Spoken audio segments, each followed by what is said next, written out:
En effet, quand un président de la République nouvellement élu vous dit « si vous ne votez pas mes textes, vous retournez devant les électeurs », c'est du chantage. Et quand un président de la République fait du chantage, c'est un dictateur. Monsieur Bompard, bonjour. Nous sommes le 7 novembre 2022 et l'actualité est bien chargée en cette rentrée des vacances de la Toussaint. On va commencer par le vif du sujet. Monsieur Darmanin, depuis la mort effroyable, l'assassinat immonde de la petite Lola, essaie de rattraper le coup, tant bien que mal, médiatiquement, en nous annonçant une reprise en main de l'État sur les dossiers migratoires. On va voir ce qu'on va voir. Mais dans la réalité, ce qu'il nous annonce surtout, c'est la régularisation massive de sans-papiers sous prétexte économique. Est-ce que vous pensez que l'État va véritablement prendre les choses en main ou est-ce de la poudre aux yeux comme d'habitude? Depuis 50 ans que l'immigration est une plaie pour la France, cela fait 50 ans que chaque réforme annoncée contre l'immigration annonce en fait dans la réalité une porte ouverte de plus. Et Darmanin est toujours dans ce double langage, comme son maître Macron, où quand il dit qu'il fait quelque chose, il va faire exactement le contraire. Puisque là, s'ajoute à toutes les immigrations existantes, va s'ajouter une immigration de travail fictive, puisque d'ores et déjà, dans ce qui se passe pour les étrangers qui sont en France, ou les gens d'origine étrangère qui sont en France, pratiquement 50% d'entre eux ne travaillent pas et vivent de la redistribution sociale. Donc on va continuer à faire ce qui était prévu de faire, et tant qu'on n'aura pas un vaste mouvement assis sur l'immigration, l'anti-immigration, la lutte contre l'immigration systématique, eh bien rien ne changera. Parce que les hommes politiques aujourd'hui, et ceux depuis 50 ans, disent ce que les Français voudraient entendre, et puis font systématiquement le contraire. Et là, la réalisation du contraire est annoncée dans les propositions qui sont faites. C'est scandaleux, c'est de la haute trahison. Ces gens-là devraient aller en prison sans passer par la case départ et surtout sans toucher 20 000. Je rebondis sur votre lapsus. C'est vrai que la trahison est un peu la haute tradition de cette République. Cinquième du nom. Pour le coup, l'immigration de travail appelle quand même de réflexion. D'une part, sur le regroupement familial, parce qu'en fait, pour un éventuel travailleur immigré recruté, on sait que derrière, il y en a beaucoup qui viennent grâce à cette loi du regroupement familial qui concerne pas simplement éventuellement l'épouse ou les enfants, mais même les cousins, les oncles, les tantes, tout ce qu'on veut. Et puis ça pose aussi une question de fond qu'on nous présente, c'est ce qu'on nous dit en creux, c'est que les Français ne veulent plus travailler, que certains métiers ne trouveraient pas preneurs, que... Voilà, il y a certains phénomènes d'enfants gâtés. Nous avons tellement il y a une culpabilisation du peuple français. Déjà dit tout ça que, faites bien de me rappeler, j'étais en train de passer par-dessus. Mais il est bien évident que si les gens ne travaillent pas, c'est parce que la redistribution sociale fait que sans travailler, ils ont le même pouvoir d'achat que ceux qui travaillent. Donc tant que des lois aussi folles que celles-là seront faites, eh bien, il est bien évident que les gens, tout à fait normalement d'ailleurs, qu'ils soient français de souche ou qu'ils soient issus de l'immigration, auront tendance à aller se reposer plutôt qu'à travailler. Cela fait des dizaines d'années que cela est fait par la loi. Le champion pour ça avait été Giscard d'Estaing, qui avait donné aux gens qui ne travaillaient pas plus d'argent que ce qu'ils touchaient en travaillant. Il est bien évident, quand on fait de l'eau aussi fausse, aussi hystérique, aussi scandaleuse, eh bien on ne règle pas les problèmes, on les crée. Et là, on est dans ce contexte-là. Et le problème du regroupement familial est de même essence. Le fond du problème, c'est que quand des gens n'aiment pas la France, hein, ils n'aiment pas les Français, ben, ils ne peuvent pas s'intégrer et leur présence, quand elle est importante, crée de la désintégration. C'est un cancer qui se développe, un cancer qui est porté par les hommes politiques français, par les partis politiques français, qui ont un discours et qui font systématiquement le contraire. Vous avez aussi l'habitude de dire que finalement, sur la question de l'immigration, il n'y a pas besoin de nouvelles lois. Alors qu'est-ce que vous entendez par là? J'entends par là que les lois existantes et qui ont été faites pour lutter contre l'immigration ne sont pas appliquées.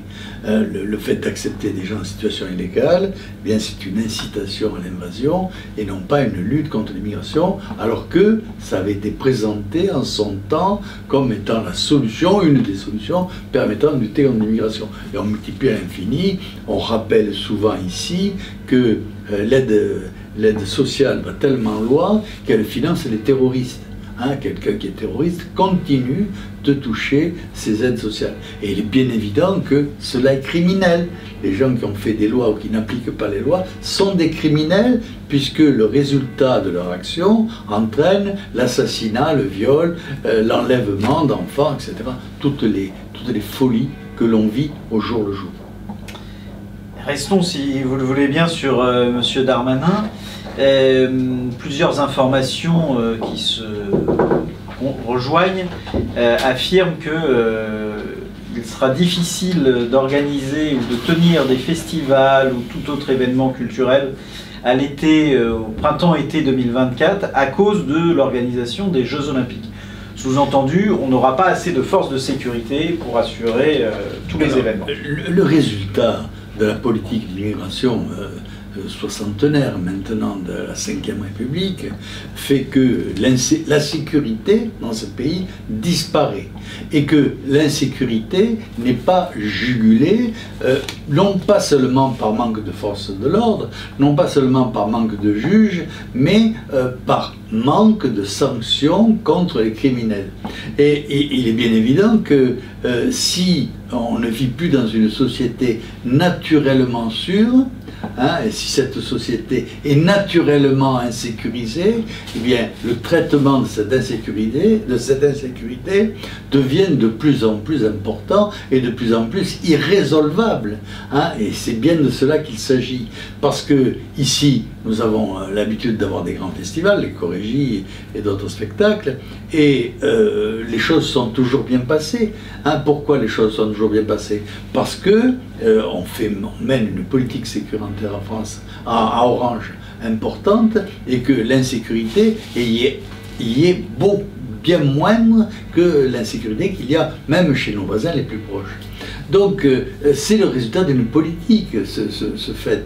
Comme on ne peut pas assurer la sécurité partout comme ça devrait être la loi pour l'État, la règle pour l'État, la règle obligatoire pour l'État, eh bien, on va limiter le nombre de spectacles et faire que on mettra des forces de l'ordre importantes là où simplement il aurait fallu mettre des gens socialement vivables et socialement tolérants, comme c'est la règle dans tout pays civilisé. Le fond du problème, c'est que la civilisation disparaît quand la sécurité publique disparaît, c'est la civilisation qui disparaît. Et nous sommes dans cet état-là.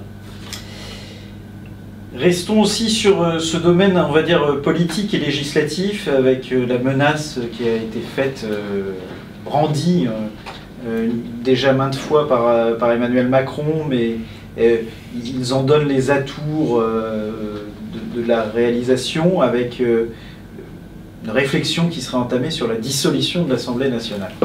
Est-ce que vous y croyez? Est-ce que c'est une tactique politique? Très brièvement. C'est du chantage. Hein? Et quand le président de la République fait du chantage auprès des citoyens, auprès des élus, c'est une dictature. Donc c'est une déclaration.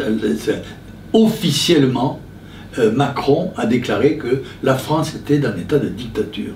Hein, et je suis ébahi de voir que l'ensemble des médias et l'ensemble des partis politiques ne réagissent pas à cette déclaration d'état dictatorial qui est devenu notre pays. Parce qu'en effet, quand un président de la République nouvellement élu vous dit « si vous ne votez pas mes textes, vous retournez devant les électeurs », c'est du chantage. Et quand un président de la République fait du chantage, c'est un dictateur. Hein, c'est la définition de la dictature. Donc, nous constatons que nous sommes dans une dictature, nous constatons l'atonie de l'ensemble des partis politiques et nous déplorons cette tolérance à la dictature qui aurait dû soulever, normalement, une réaction de la part de tous les gens démocrates de ce pays. Où sont-ils?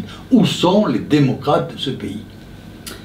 Est-ce que c'est, au-delà de ça, vous pensez vraiment que ça ne sera pas réalisé, c'est pour battre le rappel? C'est un autre aspect des choses. C'est un autre aspect des choses. Je pense que cela va suffire à faire se coucher les députés, hein, et les sénateurs, qui sont soucieux de leurs problèmes personnels et non pas des problèmes de la dégradation de l'État qui pourtant est de leur responsabilité. Donc on va constater une fois de plus que l'esprit public, chose fondamentale dans la démocratie, a disparu et qu'il ne reste plus que le souci des intérêts personnels et j'espère que il y aura des gens qui se soulèveront contre ça et réagiront publiquement pour qu'on en revienne à un État démocratique. Sans transition, même si on parle d'élections, ce week-end aussi a vu l'élection de Jordan Bardella élection interne, je précise, à la présidence du Rassemblement national avec un score avoisinant les 85%. Il avait face à lui Louis Alliot. Quel est votre sentiment? Alors, bien entendu, écoutez, moi, vous n'avez pas voté par définition, mais vous avez peut-être un avis. Je vois son élection avec sympathie, parce que il est décrié par l'établissement. Hein, donc quand quelqu'un est décrié par l'établissement, moi ça me le rend plutôt sympathique. Mais on va vite juger de la réalité des choses, hein, parce que s'il veut être un combattant contre le système et un combattant pour la France, il faut qu'il fasse l'union de la droite. Donc l'union de la droite, c'est l'assurance de la victoire.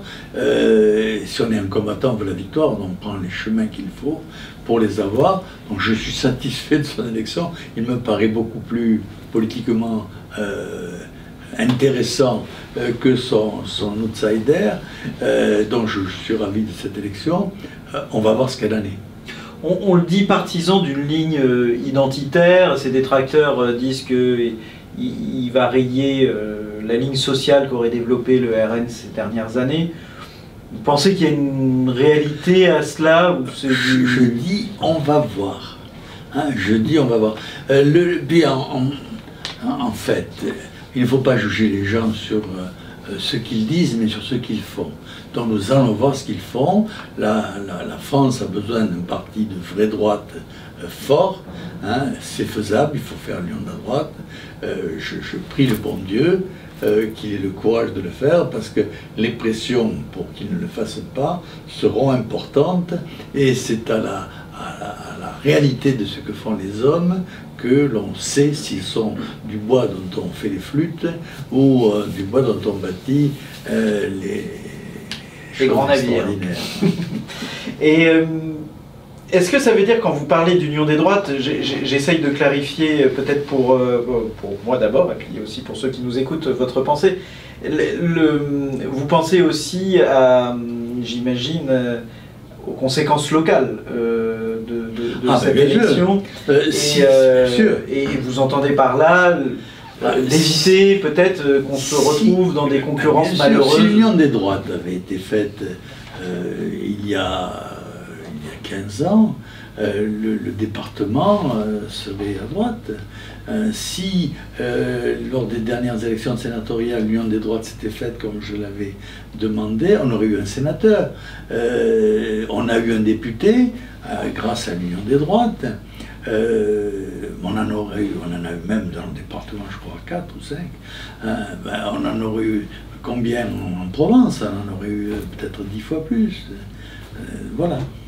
Oui, vous incitez finalement au pragmatisme et à l'intelligence politique. Le combat politique est un combat. Hein, quand on mène un combat, soit on est gagnant, soit on est perdant.